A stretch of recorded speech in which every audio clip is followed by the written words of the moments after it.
Buenas tardes, buenas noches a los que ya lees más tarde.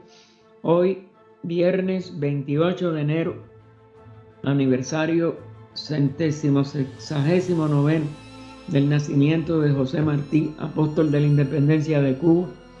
Continuamos nosotros nuestro estudio de regeneración humana, la síntesis de conferencia de julio de 1990 en Naarden, Holanda, de la hermana Rada Burnier, y las preguntas y respuestas que le siguieron. Estamos en precisamente la página 45, que vamos al primer párrafo completo de esa página, que empieza con la naturaleza. Hay una beatitud y un poder más allá de nosotros mismos, que vienen en ayuda de aquellos que están preparados para recibirlos. Volvámonos hacia aquellas grandes fuentes, de las cuales emanan incesantemente la fortaleza y la inspiración para todos los que, olvidando el yo, están resueltos a aprender y a compartir sin reservas. Entonces habíamos quedado, recuerden que esta es una de las respuestas erradas a las preguntas a la segunda plática, y estaba en relación con la pregunta, déjame ver si la podemos, no, está muy atrás, pero bueno. ¿Queremos realmente deshacernos de ella, de nuestras pequeñas ambiciones, de nuestros actos de egoísmo? Y entonces Rada, en la página 45, continuaba contestando. La naturaleza se preocupa de eso de una manera extraordinaria a través del proceso del karma, de la ley. Eso es lo único que es definitivo en toda nuestra expresión y manifestación. Encarnación tras encarnación, el hombre experimenta desilusiones, sufrimientos, etc. Y se da cuenta de que hay algo equivocado en lo que está intentando hacer o en lo que se propone. Porque si no estuviéramos errados, si no estuviéramos todavía incapaces de desentrañar quién soy, de dónde vengo, a dónde voy, de conocernos a nosotros mismos, no estaríamos encarnando. Hubiéramos alcanzado la liberación de la rueda de nacimientos y muertes, porque no es ni un castigo, ni un ensañamiento de la vida. Es que no hemos todavía completado nuestro aprendizaje, que es lo que cada mónada, o cada expresión monádica, la mónada es una sola, en el reino humano tiene que lograr conocerse a sí misma y por tanto conocer toda la ley en su integridad, que sobre todo es evolución, acción o karma, etc. Le damos distintos nombres, pero es nada más que eso, la ley. Cuando uno se conoce a sí mismo, comprende toda la ley en su integridad. Y entonces no nos equivocamos. Hacemos nada más que poder aplicar la ley a cada variante de nuestra expresión manifestada, porque nosotros como seres estamos en esa unidad y no podemos nunca salir de ella. Y continúa Rada. Empieza cuando ya uno se va dando cuenta de los errores, de los tropiezos, de los sufrimientos, porque vamos contra la ley y damos cosas contra el aguijón, nos tenemos que doler, nos tenemos que hacer daño a nosotros mismos. Empieza a comprender que dominar a los demás no aporta satisfacción. Esta es la tendencia también personal. Vemos a los demás y por toda una serie de mecanismos conscientes o inconscientes en la personalidad, queremos que los demás hagan lo que nosotros creemos que es lo mejor. Pero nosotros no nos incumben los demás en cuanto a eso. Nos incumben los demás en cuanto a amarlos y si nos piden un consejo, contestar, pero nunca interferir igual que nosotros no debemos de consentir en que otros interfieran con nuestras decisiones. Podemos escuchar un consejo, podemos atender una sugerencia, pero tenemos que nada más que aprender por nosotros mismos siempre. Y por tanto, no tenemos que ni influir a nadie ni dejarnos influir. Podemos, repito, valorar lo que otra persona con buena intención nos pueda decir, y sobre todo si lo hemos pedido o si lo hemos originado por nuestras conversaciones, pero nunca tratar de dominar. El dominio nada más que se tiene que circunscribir a que nosotros mismos nos dominemos a nosotros mismos de acuerdo a la comprensión que tengamos de la ley. Y aumentar cada día más nuestra capacidad de atender para que esa comprensión aumente y podamos independizarnos de esta rueda de nacimientos y muerte, de este constante tener que reencarnar, porque no somos capaces eh, de comprender todavía y nos buscamos nuevos karmas por no conocernos a nosotros mismos ni conocer del todo la ley. Entonces, nos dice ella que el conseguir dinero, después de dominar lo demás, no aporta satisfacción, que el conseguir dinero no le hace a uno feliz. ¿Por qué? Porque nada material. Ella pone el ejemplo del dinero porque como es el instrumento de cambio, es lo que sirve para poder adquirir lo que parece que es apetecible. Pero hermano, eso no aporta felicidad jamás. Una persona persigue el dinero vida tras vida, o bienes materiales en general. En una vida se le muere un hijo, en otra pierde su reputación, en una tercera vida su esposa le abandona. Suceden toda una serie de cosas y él se pregunta, ¿merece la pena este dinero? No me ha traído la felicidad que necesito. Porque hay un estado que llamamos felicidad, aunque esta palabra también es desafortunada, que queremos que se realice y en este mundo, y en este nivel personal, y en este nivel material. Hay indudablemente una búsqueda en todo ser que aunque se confunde, sobre todo en este plano, con la palabra felicidad, pudiéramos decir que lo más adecuado sería llamarla, buscamos la plenitud de esa vida que sentimos y que ella sea plena. Y para ello tenemos que llegar a la vida total. La única plenitud está en la vida total, donde somos uno con todos los demás. Y por eso el amor es lo único que nos lleva a esa plenitud. Luego empieza a investigar qué es la verdadera felicidad. ¿Ven? Porque eso es parte de lo que no conocemos. No nos conocemos a nosotros mismos y creemos que vamos a ser felices con cosas o con determinadas hasta ideas, como las que nos traen a veces algunas ideas religiosas.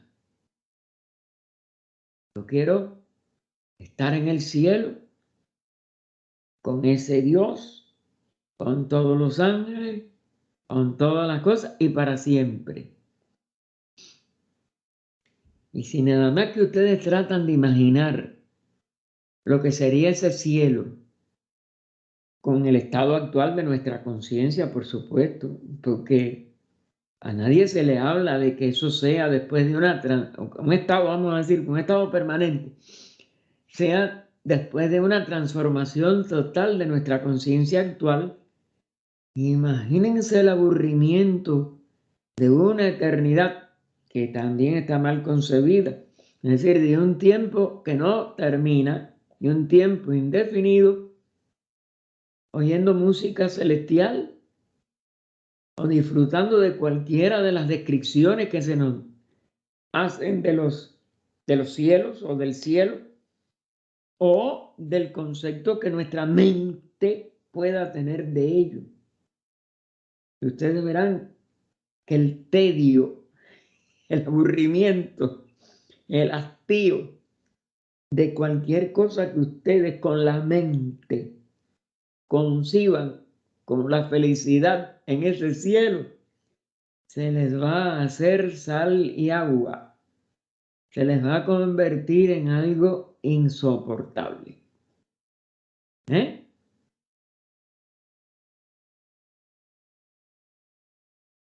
Y entonces,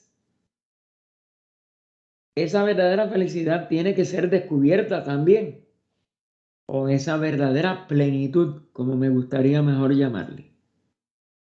De este modo, continúa Rada, el poder evolutivo, que la ley de evolución es la única ley, le empuja hasta que empieza a servirse adecuadamente de la libertad, que es su derecho de nacimiento.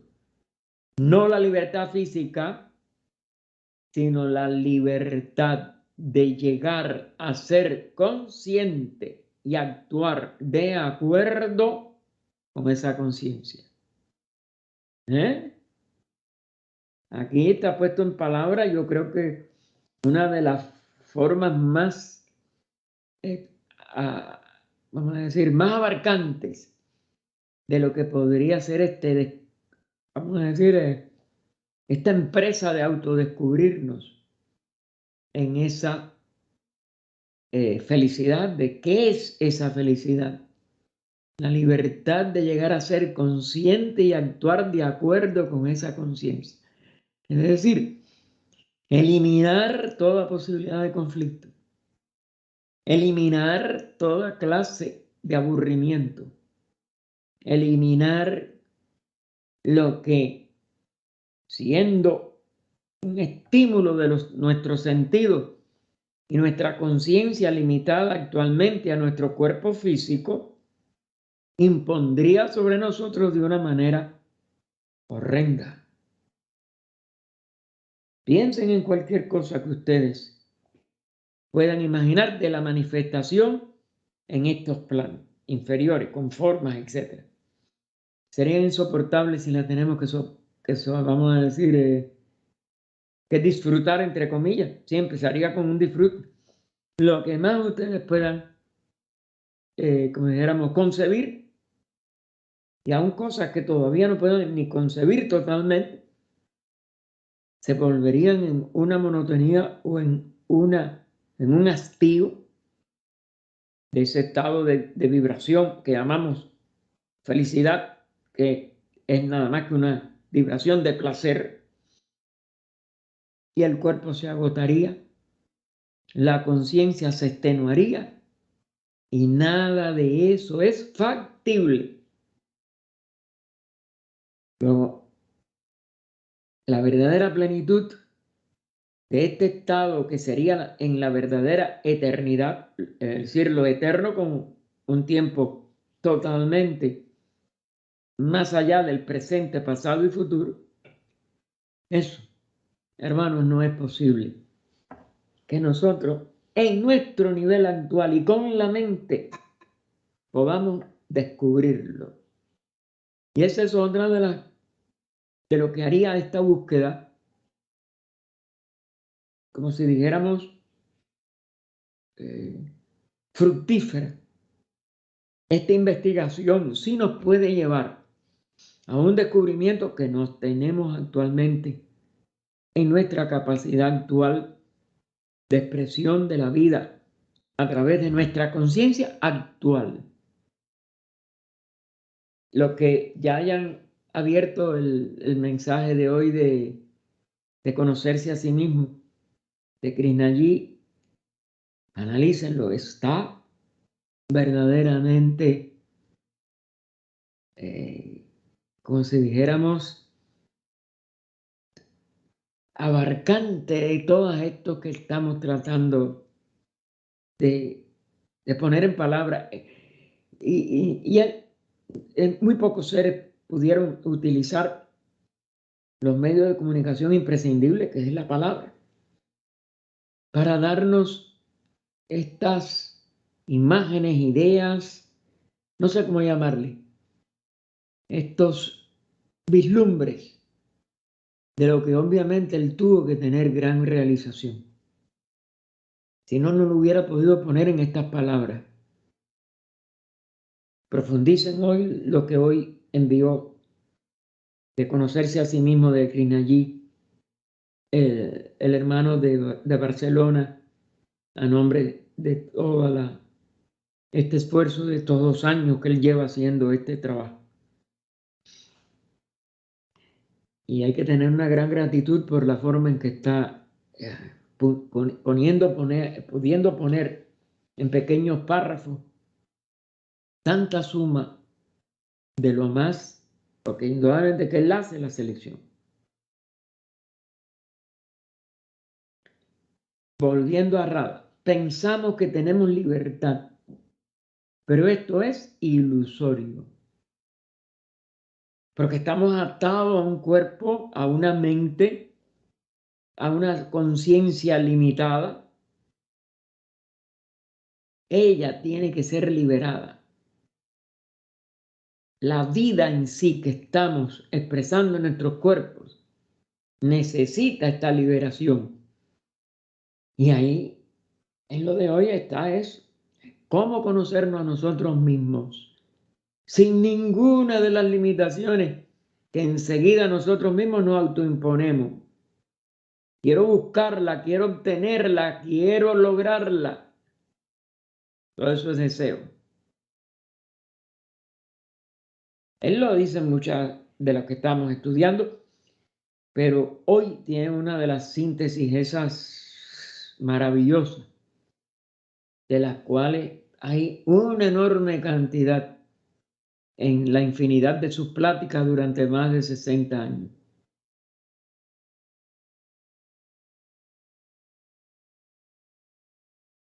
Así que,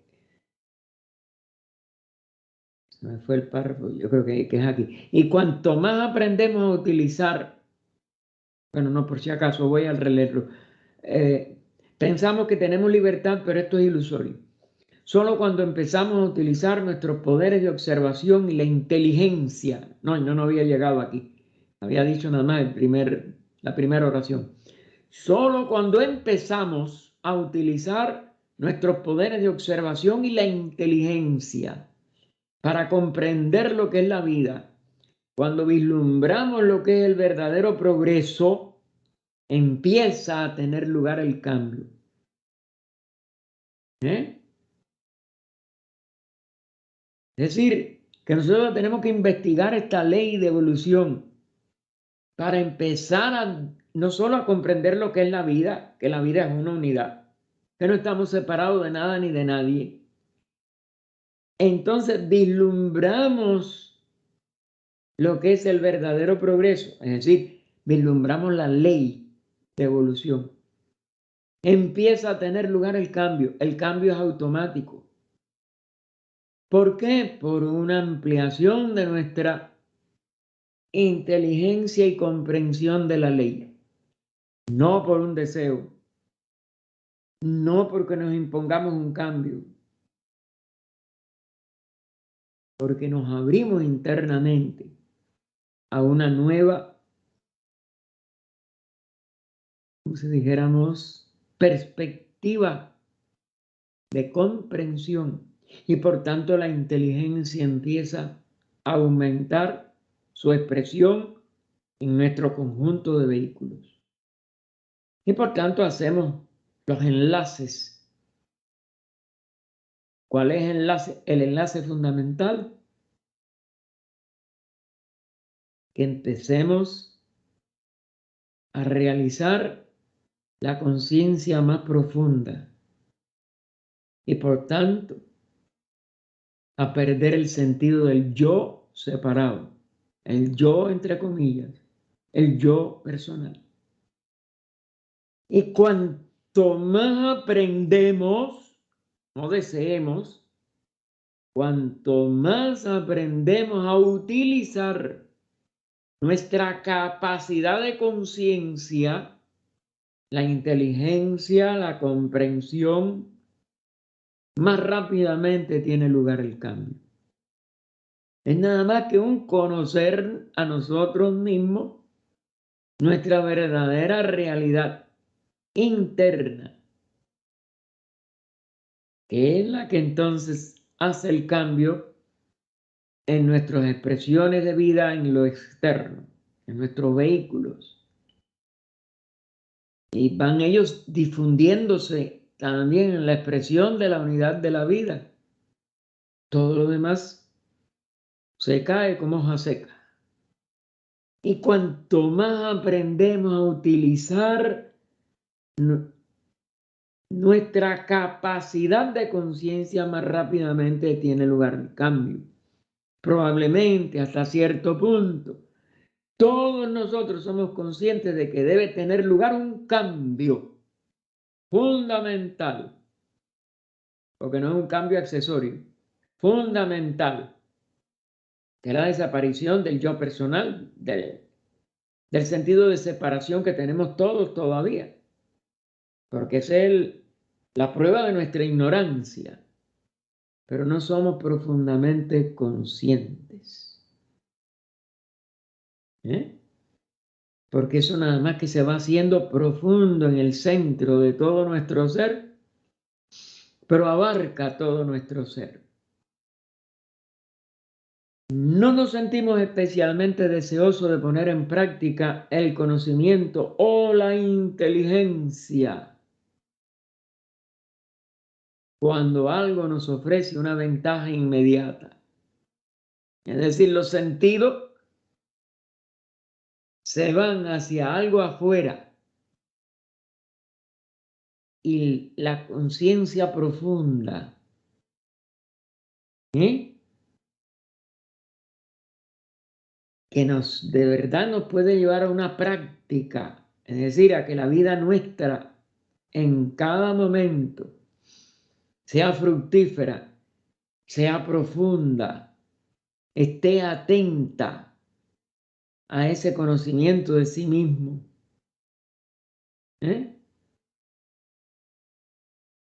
No estamos, como dijéramos, ávidos, no estamos atentos a cómo eso se puede poner en práctica.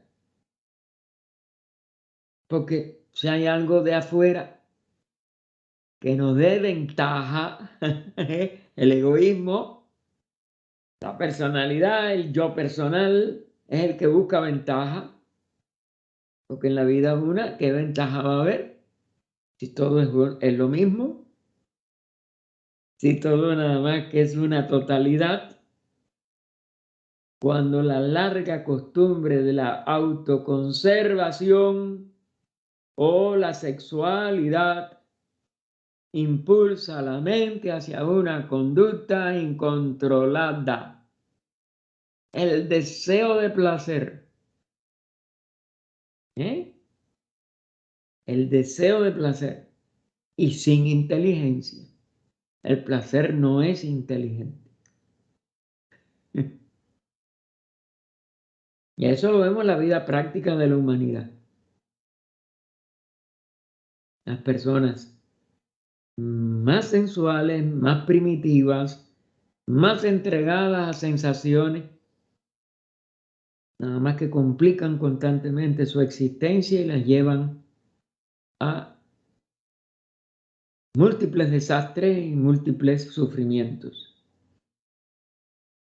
Pero si realmente empezamos a actuar como agentes libres, es decir, no dependiendo de todas estas atracciones exteriores, sino atentos a la inteligencia, al autodescubrimiento.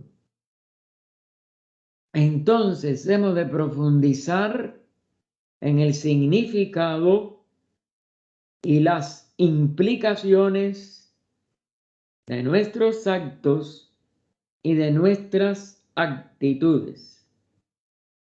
Los seres humanos no están obligados a pasar por todas las experiencias para comprenderlas. Eso sería como si dijéramos una contradicción, porque todas las experiencias están afuera, en nuestros niveles personales, y lo que se necesita es inteligencia. Con una sola experiencia pudiéramos llegar a la realidad total del conocimiento de nosotros mismos.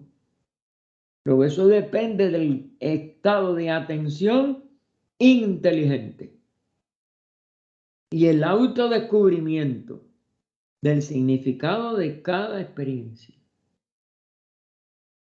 Podemos observar a los demás y aprender rápidamente. ¿Cuántos desastres, cuánto sufrimiento hay también a nuestro alrededor? Si podemos mirarlo con inteligencia y sentirlo como nuestro, porque la vida es una sola, hacemos el aprendizaje íntegro. Todo lo que nos rodea va a ser una nueva instrucción, una nueva lección, y entonces no tenemos que pasar nosotros por ellas. Nosotros nada más que, si lo aprendemos y lo aplicamos al centro de nuestro ser, no solo estamos ayudando, porque es como si dijéramos imposible que no sintamos compasión si nuestra inteligencia comprende el error ajeno, sino que no podemos caer ya en ese error. Aunque en esta encarnación no recordamos haber caído, pero la comprensión inteligente de que eso es la misma vida nuestra nos da la lección y podemos seguir adelante. Sabemos, continúa Errada, que el egoísmo debe terminar, pero somos incapaces de mantener el interés en este tema. Todo el mundo tiene alguna lección de las consecuencias desagradables de todo acto egoísta, de los sufrimientos que el egoísmo produce constantemente en el mundo a nuestro alrededor.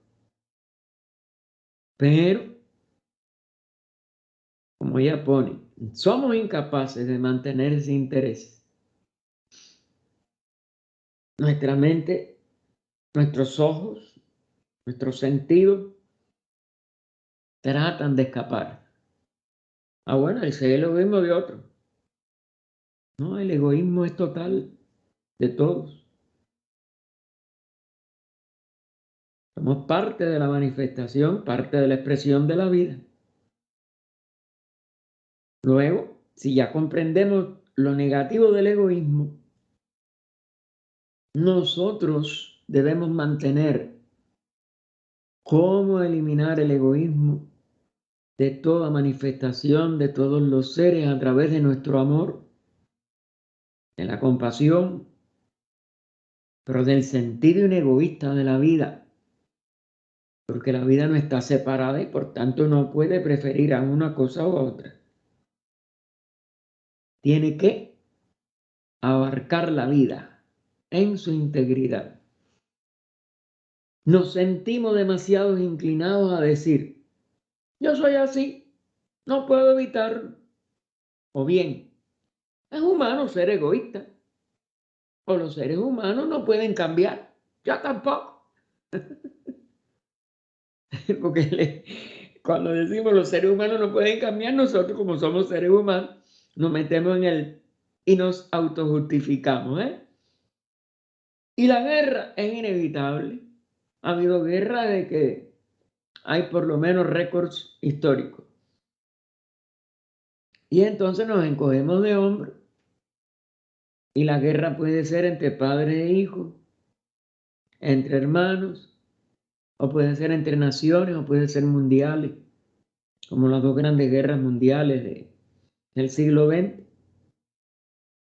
Y entonces nosotros nos vamos insensibilizando con esa superficialidad y la ausencia de consideración a la luz de la vida, una de todas estas expresiones.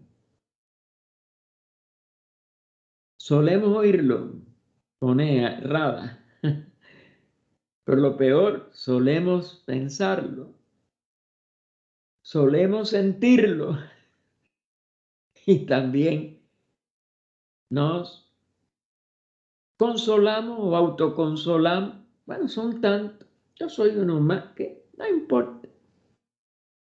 Yo no soy tan egoísta, no soy tan, pero no acometemos de aplicar la inteligencia a cesar en todo egoísmo.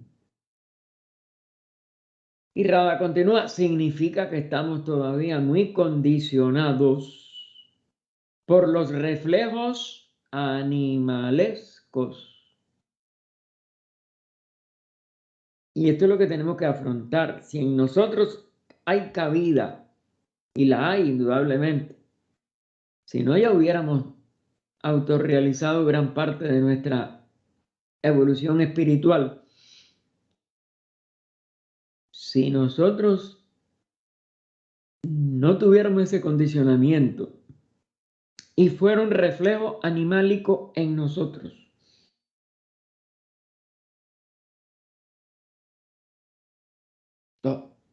si de verdad lo cometemos, si de verdad lo vemos de frente, eso es animal, eso no es humano. Lo verdaderamente humano es la vida una, la vida, y reconocer el amor por encima de cualquier otro reflejo, no continuaríamos por tanto tiempo reencarnando y reencarnando y reencarnando. Pero que somos lo suficientemente humanos como para racionalizarlos y justificarlos. ¿Por qué? Porque queremos quedar tranquilitos. Queremos poder acostarnos a dormir. No, yo no tengo nada que ver con eso. O es mi limitación actual, ¿qué voy a hacer? Hay muchas posibles respuestas psicológicas dentro de todos nosotros. Pero cuando aplicamos realmente nuestra inteligencia, ven, lo ha dicho ya en 2, 3, 4 ocasiones, la verdadera inteligencia, hermano, no el intelecto, la verdadera inteligencia. Si la aplicamos realmente, entonces empieza el cambio. Y repito, no es que sea un cambio instantáneo, ojalá, si es un despertar muy profundo, claro que puede ser el que nos saque de la rueda de nacimientos y muerte de una manera, consideramos, casi que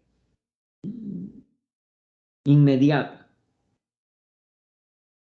Porque el cambio depende de su despertar, de la integridad, del autoconocimiento para que sea total e irreversible.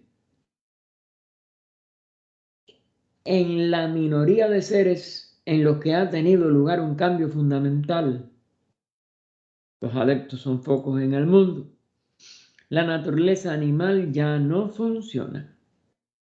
En eso consiste lo que llamamos discipulado, iniciaciones, todas esas serie de términos que a veces se convierten en nosotros en términos totalmente intelectuales y no en una necesidad, vamos a decir, innegable e irrenunciable de nuestra verdadera vida, que es como debía de arraigarse, de despertarse dentro de nosotros.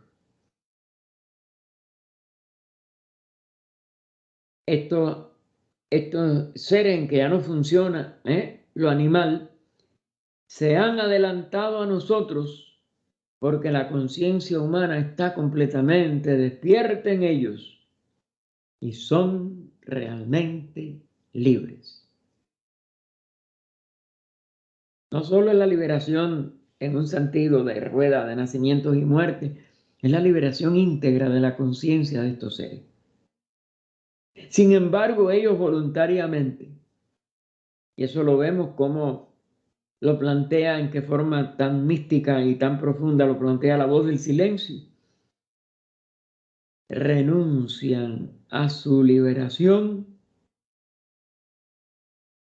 y pasan a ser activos unidades de la jerarquía de adeptos que ayuda a la humanidad a hacer menos, vamos a decir,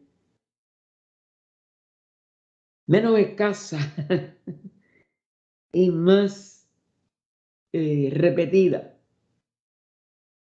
los seres que hacen este cambio fundamental y se incorporan a la jerarquía de adeptos para ayudar al mundo, para salvar, entre comillas, no salvación en el sentido, como dijéramos, dogmático, sino para salvar a la humanidad de la lenta, o del lento cambio interno que todavía proporcionalmente se produce en tan escasos seres.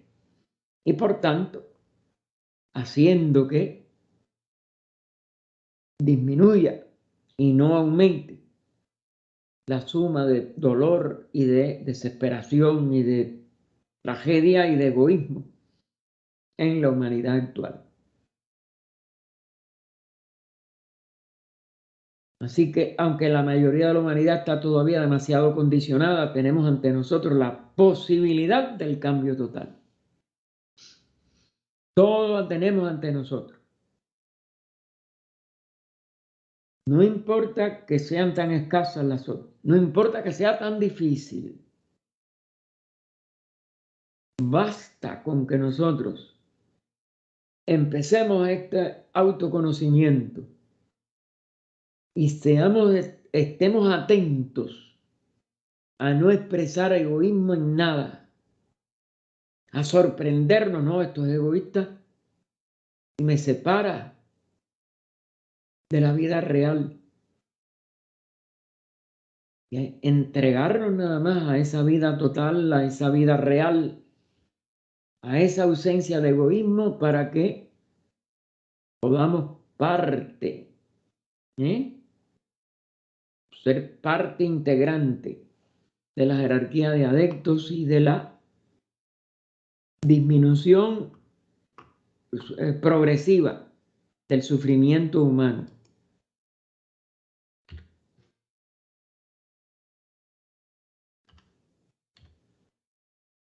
Y eso es lo que nos tiene como dijéramos, que motivar, tener la motivación de ayudar.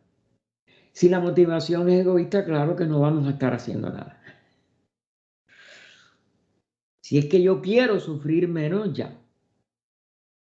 Ahora, si la atención nos lleva a que nuestra inteligencia se expanda, se crezca, para sentir ese amor, para sentir esa unidad con todos los seres, no estamos haciendo ningún cambio afuera, pero el cambio interno es verdaderamente superior y verdaderamente abarcante, útil, etc. Así que si pudiéramos dedicar nuestra energía a las cuestiones básicas, podríamos iniciar el cambio, pero no si aplazamos la cuestión hasta dentro de 3 o 4 años, hasta que vayamos a otro seminario. A esto se lo digo a los que estaban allí presentes. Durante el seminario podemos sentir el entusiasmo. Durante una de estas estudios a veces uno siente el entusiasmo, pero después, bueno, no. El año que viene o el otro, ahora estoy muy cansado. Y prestar atención cansa. El cuerpo se agota. Y entonces lo aplazamos. En la enseñanza del yoga, en el Bhagavad Gita, esta es una de las obras que nos puede inspirar enormemente. La traducción de Anibesan nos sigue apasionando. El sábado, no, el miércoles, hace 2 días. El miércoles estaban allí unos para clasificar unos libros de uso y estaba una de las ediciones del año 65, hecha en Adyar en inglés, del Bhagavad Gita de Anibesan. Digo, mira qué bueno que se sigue imprimiendo y que hay personas que cuando ya, no sé, en las circunstancias, ya lo estudiaron, lo leyeron o ya no lo entendieron, pues lo donaron para que siga circulando. Es una alegría cada vez que yo veo el Bhagavad Gita de Anibesan. Y claro, lo tengo aquí en español. No, lo prefiero como es natural en el español. Y entonces en el Bhagavad Gita y en otras partes, claro, que no es el único libro, pero es uno de los que más nos estimulan al inegoísmo. Se dice que hay 2 cosas que son necesarias para el progreso espiritual. El despertar, es decir, utilizar el discernimiento, el verdadero viveka, y la inteligencia, la verdadera capacidad superior de esa inteligencia, y el perseverar. La perseverancia, porque claro, nosotros estamos verdes, nosotros estamos más que verdes tiernos, la mayoría de nosotros, pero hay que perseverar, aunque fracasemos en la utilización del discernimiento y la inteligencia en los primeros intentos, en las distintas, como dijéramos, en las distintas circunstancias en que de momento despertamos a algo, pero y después volvemos a dormirnos en los laureles. Y no, tenemos que de verdad ser capaces de profundizar, perseverar y aplicar viveka. El discernimiento espiritual es entre lo permanente, lo transitorio, entre lo importante, lo no importante, para lo que es la vida como totalidad. Y así sucesivamente. Y claro, recuerden que a cada paso de discernimiento con esta inteligencia, con discernimiento inteligente, vamos a decir, disminuye la mayor dificultad que tenemos, la cantidad de deseos que asaltan a nuestros cuerpos. Y entonces la ausencia de deseos crece en la misma medida en que vaya creciendo el discernimiento inteligente o discernimiento e inteligencia, si lo quieren ver como 2 cosas, pero para mí son 2 caras de la misma moneda, y seamos capaces de perseverar aunque tengamos todavía nuestros tropiezos, nuestros retornos, el cambio, le repito, de un ser humano corriente al adictado es dificilísimo. Pero de un ser humano corriente a un ser humano buscador, investigador de esta verdad que nos lleve a la realidad de nuestro verdadero centro de ser y al conocernos a nosotros mismos, indudablemente que tiene varios despertares, varias expresiones de transformación interna y nos puede llevar a la sabiduría de todas las edades, a ser un adepto que se incorpora a la jerarquía que protege la evolución del mundo y que la estimula y que de verdad la lleva a algún tipo de realización. Y RH es el último que contesta, nos dice: no deberíamos desesperar porque solo unos cuantos sean capaces de realizar este cambio fundamental. Deberíamos esperar y creer, pero en el verdadero sentido de la palabra creencia, es decir, confiar, tener una certidumbre interna de que no lo he descubierto, pero que eso es, y que algún día todos lo vamos a descubrir, basándonos en la lógica que cuando haya suficientes personas inteligentes en la vanguardia de la civilización, la verdadera civilización, no ciudades, no esto y lo otro, es decir, cuando de verdad nos comportemos con amor, con desinterés entre todos nosotros, esa es la verdadera civilización, la civilización del alma, no la de la tecnología. Que sean altruistas y sirvan de ejemplo, porque otra de las cosas, no estamos aislados ni aún físicamente. Y si de verdad el altruismo en nosotros es creciente, notable, prevaleciente, y por qué no decirlo, y lo único que tratemos de expresar y logremos aumentar en expresión constantemente, nosotros servimos de ejemplo o serviríamos de ejemplo. Otras personas seguirán el nuevo camino. Nuevo porque para nosotros es nuevo, pero es el único camino. Aunque la verdad sea una tierra sin sendero en otro sentido, como Krishnaji apuntó en el año 29, pero que nosotros podemos seguir usando como un símil, no como una muleta para justificar nuestro egoísmo, que fue lo que le hizo a él tener que hacer aquella declaración. Estaba rodeado de personas egoístas que querían y querían y querían y querían.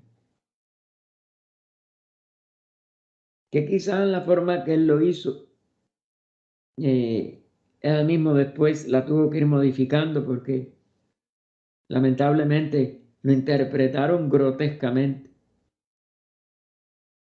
Por lo menos esa fue la impresión que yo tuve y siendo un niño, de muchos de los que creían que lo habían comprendido. Y esa creencia fue para ellos desastrosa. Y él se lo dijo a algunos de los que iban y le decían: no, mira, abandoné tal cosa, y él explicaba que eso no podía ser verdaderamente. Nosotros tenemos que servir de ese ejemplo, porque el altruismo y la generosidad son cualidades que se irradian. No porque uno se lo tenga que decir, no porque uno tenga que tratar de dominar a otros para que sean egoístas, fíjense, ni eso. las confusiones pueden ser muchas en todos nosotros. Y a veces con la mejor intención se puede estar empedrando las calles que conducen al infierno. Si lo hacemos de una manera incorrecta. Es irradiar. Es que altruismo y generosidad sea lo que vibre constantemente en beneficio de todos en los que estamos en este valle de lágrimas tratando de llegar a lo que es, como si dijéramos, el final de de nuestro peregrinaje, de nuestra etapa. ¿Eh?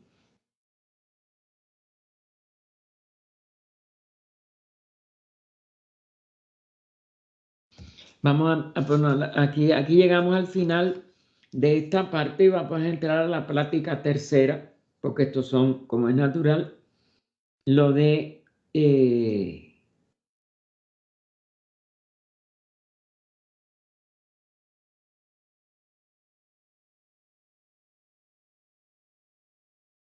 que tenemos que volver a la página 10. Perdonen, estaba buscando, porque si no, no puedo.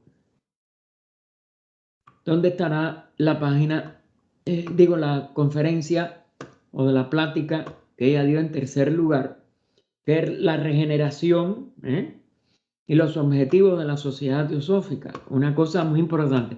¿Cómo aplicar los objetivos de la sociedad a la regeneración humana? Vamos a llegar o regresar a la parte de la plática, que es por la página 10, si mal no recuerdo. Si mal no recuerdo, no, si mal no apunté. Aquí está la 4, que... Ok, vamos ya a ir, eso porque si no me puedo ir. Sí, ya, estamos llegando. Aquí, regeneración y los objetivos de la sociedad teosófica en la página 10 de ustedes, aunque creo que le estén viendo porque estamos compartiendo pantalla.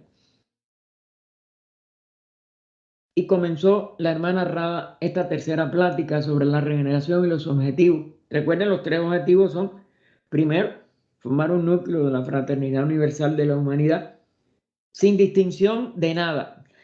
Aunque los ejemplos que se pusieron en 1896 y desde antes, aún en las versiones anteriores, es muy parecida. El que se cambió fue más el segundo, o la fraseología de los segundos y tercer objetivos, pero el primero siempre decía, sin distinción de sexo, casta, clase o color de piel, etc. ¿Qué es lo que la gente toma por raza? Recuerden que la raza física nada más que tiene una sola característica, que son los 5 sentidos, porque estamos en la quinta raza. Y como no hay ningún ser humano físico que tenga menos de 5 sentidos, como podrá tener una limitación de uno de los 5, como nacer ciego o sordo, bien, lo que sea, pero no que tenga menos sentidos como cuerpo físico, sino algún hecho hereditario o de enfermedad o de lo que sea o accidental que le priva de un sentido, o kármico, como es natural, porque nacen a veces con esta limitación. Entonces toda la humanidad es quinta raza. No hay otra raza física. Luego, esto se podría hasta eliminar, pero en realidad lo que tenemos que decir, sin ninguna distinción, a nadie se le puede eliminar de la sociedad teosófica por ninguna de las circunstancias externas de sus cuerpos, de sus ideas, de sus país, de su cultura, de su incultura, nada. Porque la vida es una sola. Y la única forma de reconocer esa verdad básica de la unidad de la vida es con fraternidad hacia todas las expresiones diferentes de esa vida, pero que sigue siendo la misma vida. Luego, el primer objetivo nada más que es una consecuencia de la ley natural de que somos una expresión de una sola vida. Ahora, en la práctica, ese es el reto más grande de los tres objetivos. ¿Por qué? Porque ninguno de nosotros, a no ser que nos convirtamos en adeptos, somos capaces de poder expresar en nuestra conciencia normal esa realidad de la vida una. Todos nos expresamos en lo que llamamos la conciencia de la personalidad, que funciona a través de nuestras acciones, sentimientos o deseos y pensamientos o emociones de los dos, la liga de los dos, de pensamiento y deseo, sentimiento es emoción, en nuestra conciencia que no tenemos todavía en esa misma inmensa mayoría de la humanidad que estaba hablando Rada y el otro hermano que habló, o hermana, al final de la plática, de los comentarios y preguntas a la plática segunda. Nosotros, como no funcionamos en la verdadera realidad nuestra, de nuestra verdadera alma espiritual, que es la única que puede, como dijéramos, realizar la unidad de toda la vida, en los cuerpos estamos aislados. En los cuerpos nada más que expresamos niveles de conciencia inferiores que canalizamos a través de las formas en que vivimos, pero sobre todo la forma física, el cerebro físico. Eso es de lo que somos conscientes todos.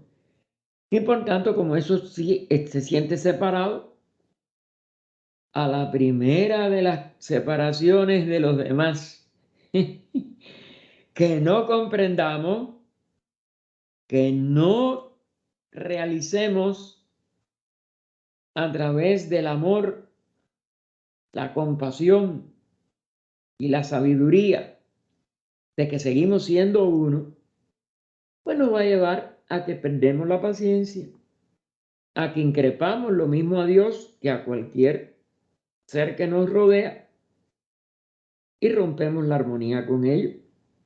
O entramos en guerra con ellos, ya sea personal, etc. Recuerdo ahora que no sé quién fue, si en una plática o algo, le hicieron la pregunta a Krishnalli cuando empezó vamos a decir, en una etapa de la Guerra Fría, que todavía sigue en discusión todo eso, el control de armas, un tratado de desarme y esto y lo otro. Le preguntaron, ¿usted cree que el desarme, que eso? Y él le hizo con la cabeza de que no.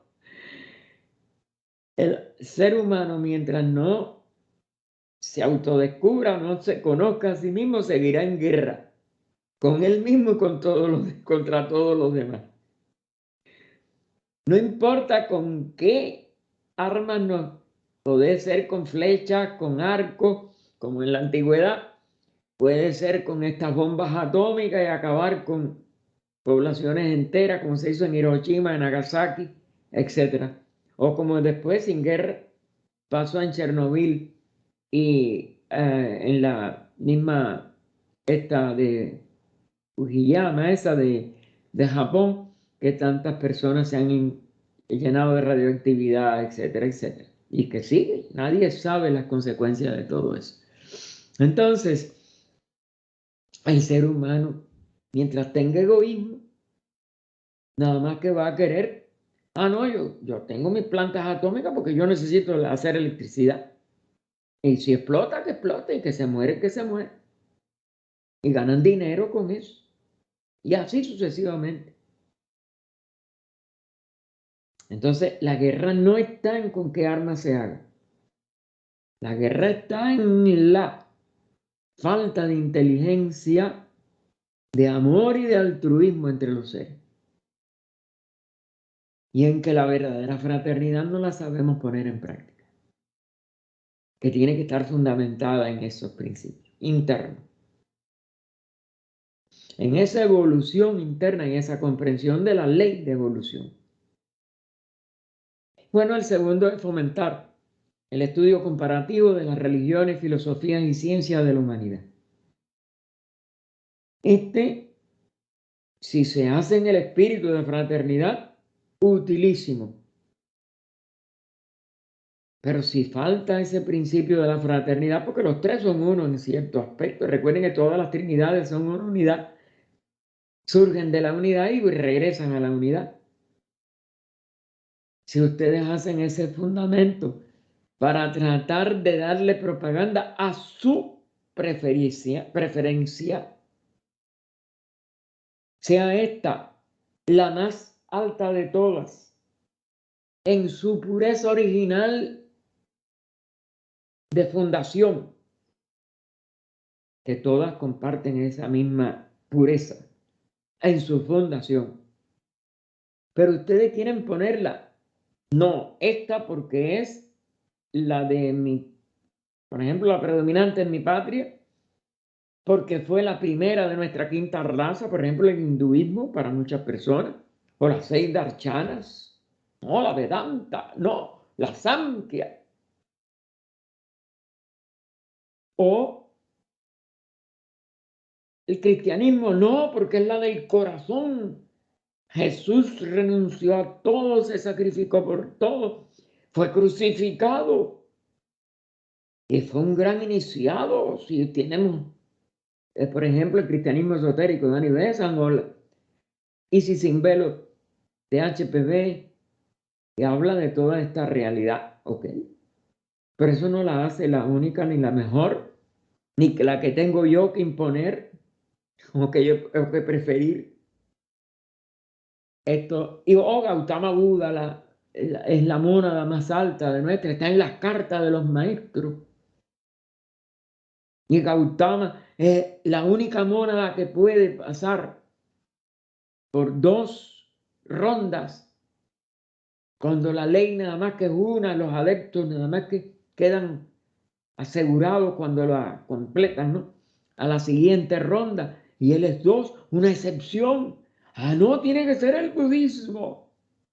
Y tuvimos mucho gusto en mandarle las luces, porque sabemos que podemos ponernos en sintonía, no solo con la Navidad, no solo con la Pascua de Resurrección, sino con Wesak, por ser nacimiento, iluminación y paz y nirvana. Y después se me olvidó al final.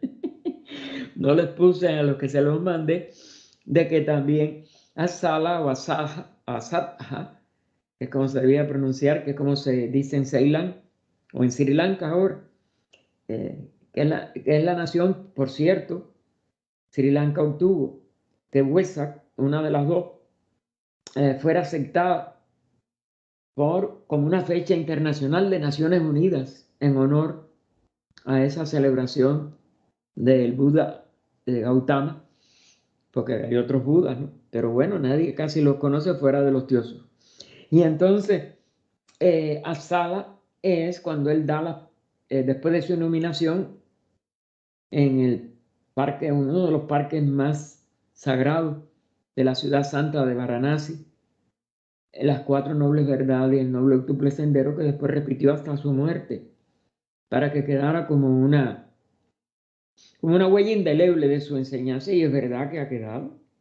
Y bueno, se sigue conmemorando en la luna llena de julio, en nuestro mes, o en nuestros meses, o la luna llena de mayo, que es Wesak. Y claro que uno sí, uno lo sabe y uno lo puede difundir. ¿Por qué uno no va? Ah, porque es en el momento exacto del plenilunio que eso se conmemora. Y la influencia que precisamente Leadbeater, que era un estudiante de todas las religiones por igual, pues nos da en el libro de los maestros y el sendero como dos bendiciones verdaderamente las más altas de nuestra anualidad, en el sentido místico. Y bueno, los que tenemos confianza en este estudio profundo que él hizo y en su significado, bueno, significado no, y en su trascendencia esotérica que él nos explicó, y lo dice independientemente de tu trascendental esoterismo, se hace, porque eso es lo que vale de verdad, lo que es más profundo, se hace una ceremonia de la fraternidad, etcétera, etcétera. Eso podrá ser creído o no creído, eso no importa. No importa quién lo crea, quién no lo crea. Es un índice de que hay algo más aún en el mundo material, en el mundo, vamos a decir, manifestado, de la vibración que esa luna llena tiene para la Tierra anualmente, en un sentido esotérico que él nunca pudo explicar o nunca llegó a saber, no lo sabemos. Él sí, independientemente de su trascendental significado esotérico. Igualmente, exhala, se repite por la fraternidad según él sabía, pero independiente de eso esotérico, esa vibración de las cuatro nobles verdades del noble octuple sendero. Y entonces eso es lo que nosotros tenemos que tratar de recordar. Su nacimiento, su iluminación y pase al nirvana en mayo, en esa luna llena de mayo, sus cuatro nobles verdades, el noble octuple sendero. La primera verdad es el dolor, la causa. En la segunda, la ignorancia. La tercera, cómo poner remedio o tener la certeza de que existe un remedio a esas dos nobles verdades, y que es la cuarta noble verdad, que esa cesación del dolor, esa cesación de la ignorancia, se produce a través de un noble octuple sendero que son recta creencia, que también se traduce por otra palabra que no me viene ahora a la mente, recto pensamiento, recta palabra, recta acción, rectos medios de vida, recto esfuerzo, recto recuerdo, recta meditación. Esta es la forma en que la tradujo precisamente Leadbeater de un libro famosísimo sobre budismo de Rick Davis. Y están también explicadas brevemente estos significados en los maestros y el sendero. Es decir, que nosotros debemos de ser capaces de poder comprender a todos los movimientos que hoy llamamos religiones, aunque hayan sido fundados como niveles de, como dijéramos, de expresión de conciencias altísimas. El Gautama, Buda, el Maitreya, como se le llama, el Cristo, y otros grandes iniciados, que son los que han traído siempre una nueva etapa, una nueva religión, una nueva dispensación, como también se le llama en ciertos círculos. Y eso hacerlo, pero de una manera verdaderamente integral, tan universal como la fraternidad. Si no, no podemos. Igual la ciencia tiene que ser desde el punto de vista de una ciencia holística, no solo de la ciencia física. Y la filosofía pues tiene que ser una filosofía verdadera del amor a la sabiduría, no una mera intelectualidad, como lamentablemente la mayoría de los filósofos, sobre todo de los siglos últimos y de las líneas ya materialistas o semimaterialistas, dialécticas, etcétera, pues no nos pueden a nosotros llevar a la profundidad ni de la fraternidad ni de la sabiduría contenida en las religiones y en la fundación original de esos movimientos. Y bueno, ciencia, pues ya les digo, Filosofía y ciencia son dos caras de la misma moneda.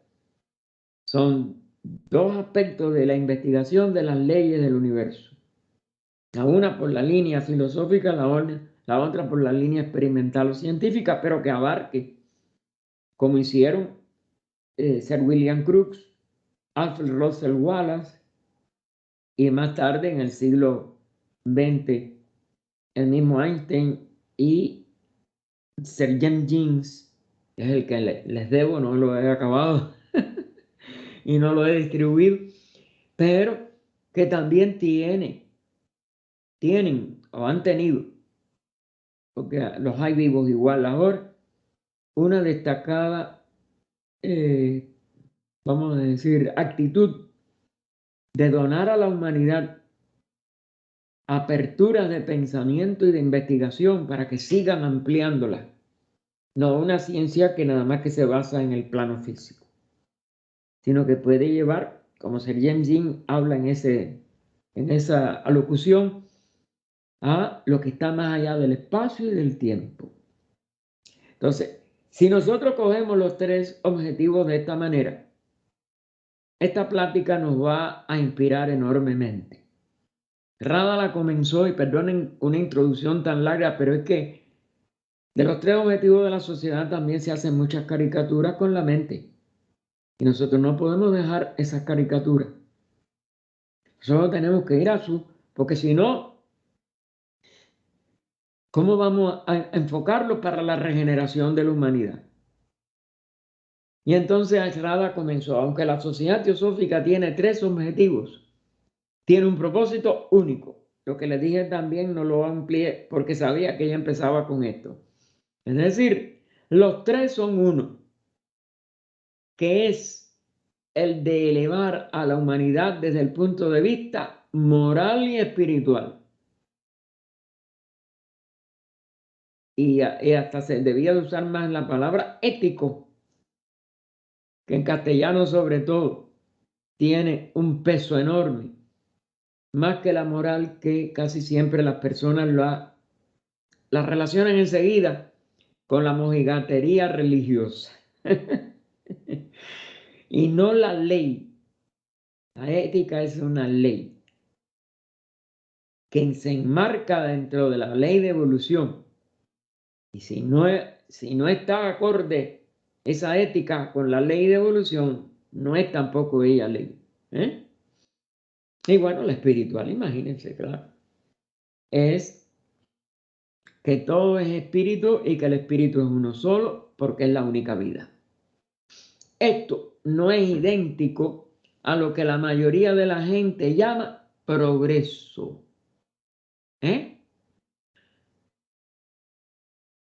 Porque las personas llaman progreso, le repito, a lo material, preferentemente.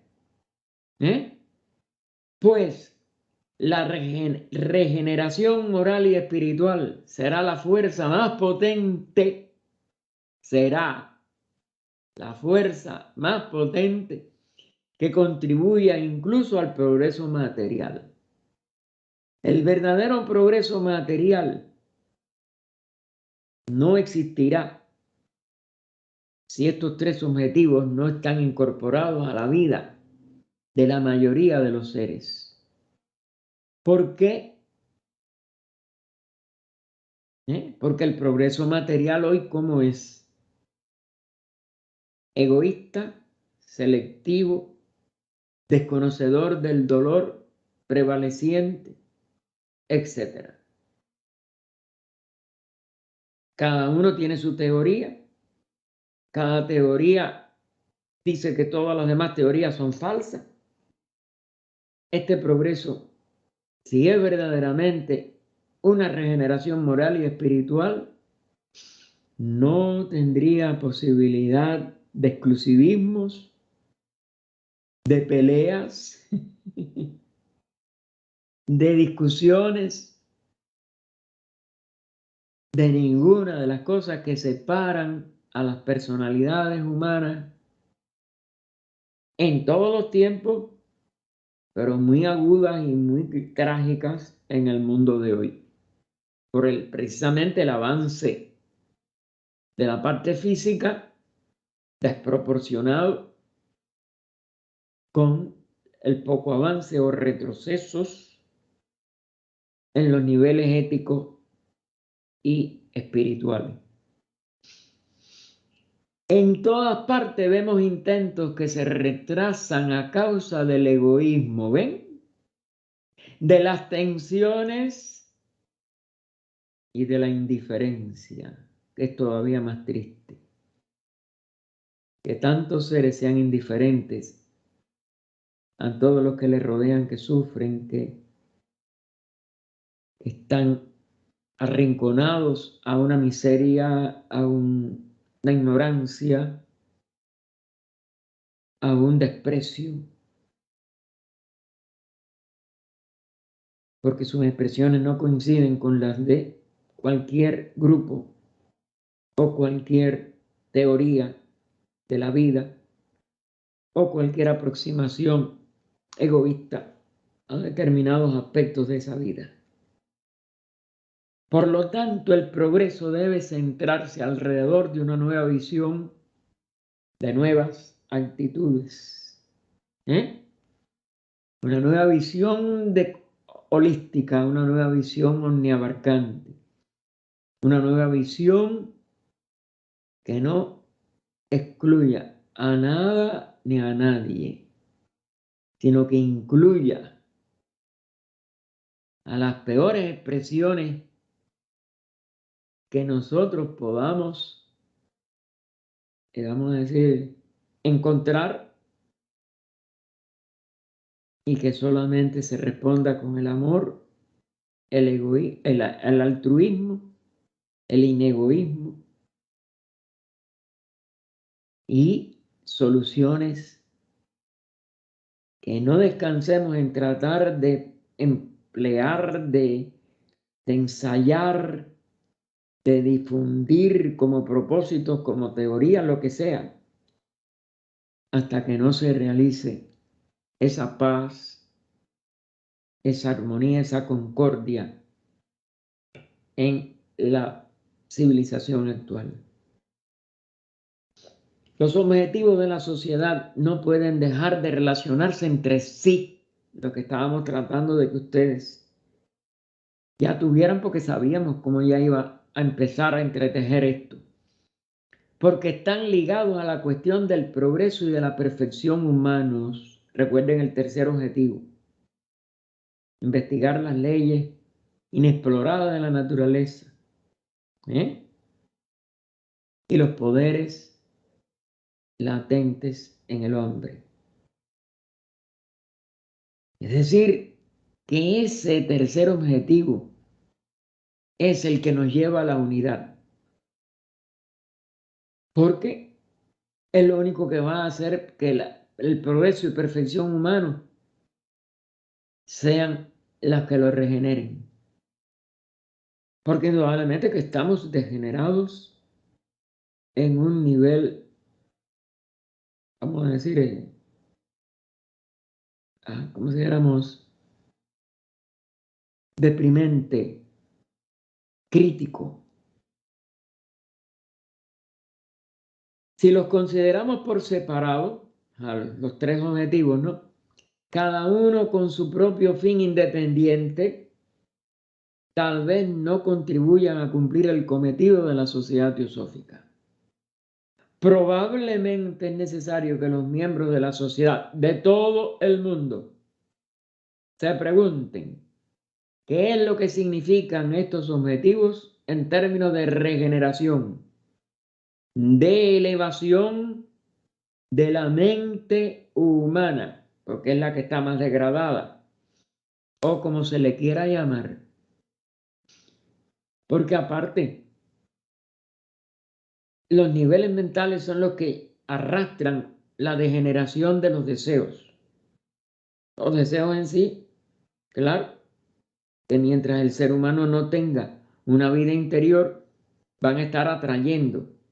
Pero la mente es la que los va degenerando a cosas, vamos a decir, inconcebibles y totalmente incompatibles con nuestro estado de evolución y con la ley de evolución en sí misma. Continúa Rada, la fraternidad universal, la realización de la mente en la que no hay prejuicios de ninguna clase. Realización mental sin prejuicios de ninguna clase. Ninguna barrera contra nada. Es la regeneración. Porque una conciencia así es completamente diferente de la conciencia ordinaria. ¿Qué hay alrededor nuestro? Prejuicios de todas clases. Separatividad de todas clases. Barreras entre seres humanos. Desde las, ¿cómo se llama? Las fronteras entre los países hasta las divisiones de barrios en las ciudades.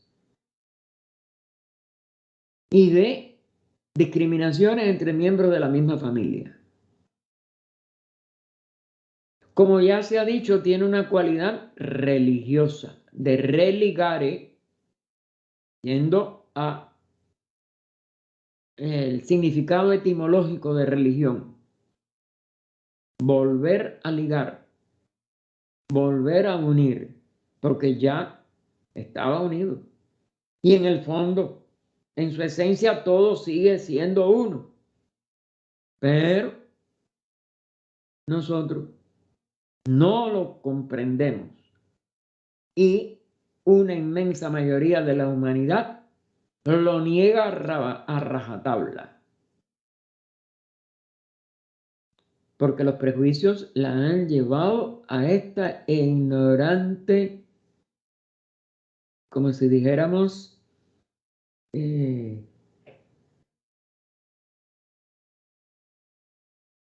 totalización o totalitarismo de esa división.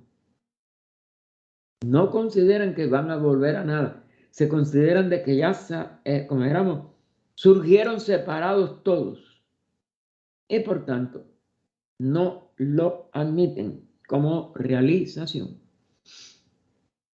La realización de la indivisibilidad de la existencia es el objetivo de la verdadera religión.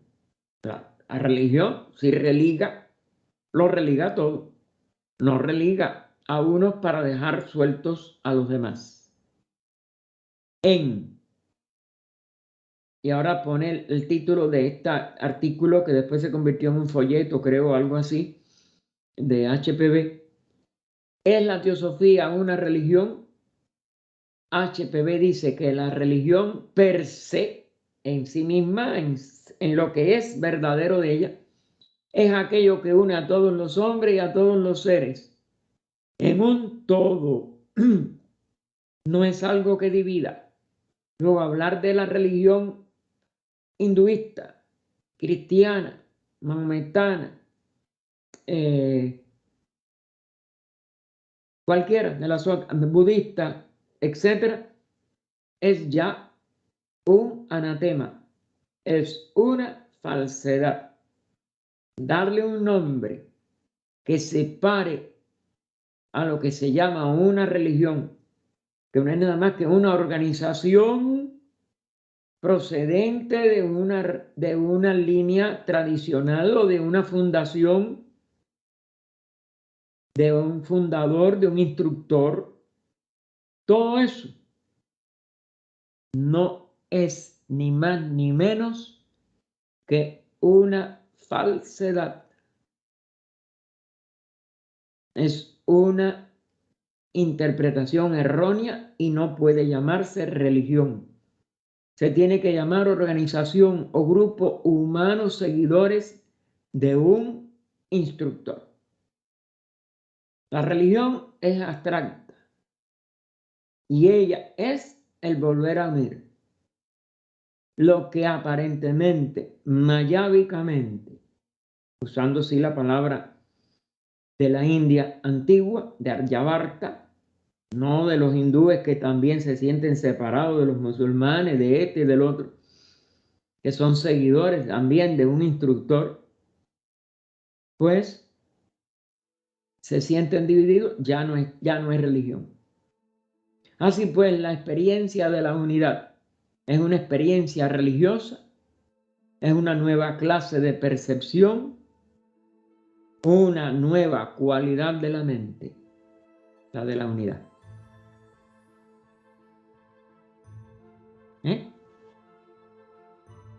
Hermano, vamos a tenerlo que dejar en este punto y aparte. Vamos a continuar entonces en esta página 11, que continuaríamos el viernes, que creo que es 3 de febrero, 4 de febrero.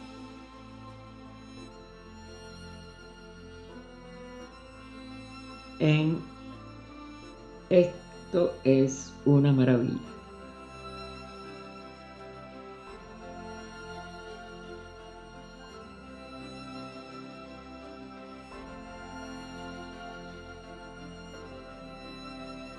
Oh vida oculta que vibras en cada átomo, oh luz oculta que brillas en cada criatura, oh amor oculto que todo lo abarcas en la unidad de cada ser que se sienta uno contigo, sepa que por lo tanto es también uno con todos los demás.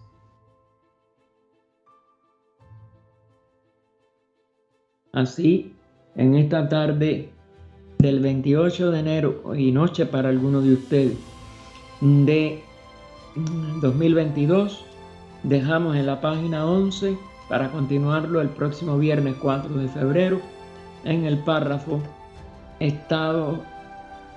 esto es una maravilla. Hasta luego, hermanos, a los que podamos ver.